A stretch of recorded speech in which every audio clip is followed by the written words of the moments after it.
भगवान कृष्ण और माखन की कहानी। चलिए जानते हैं इसके बारे में। भगवान कृष्ण को मक्खन खाना बहुत पसंद था। वृंदावन में हर कोई उनकी शरारतों और मक्खन चुराने के प्रयासों से वाकिफ था, इसलिए उन्हें माखन चोर कहा जाता था।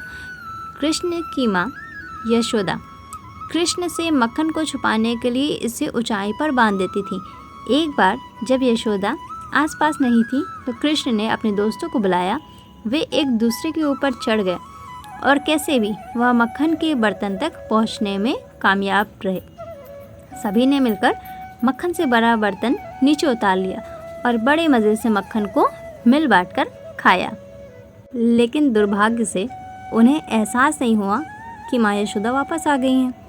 कृष्ण के सभी दोस्त वापस अपने घरों में भाग गए, लेकिन कृष्ण को शरारती होने के लिए फटकार पड़ी। सीख: हमेशा अपने से बड़ों की बात माने।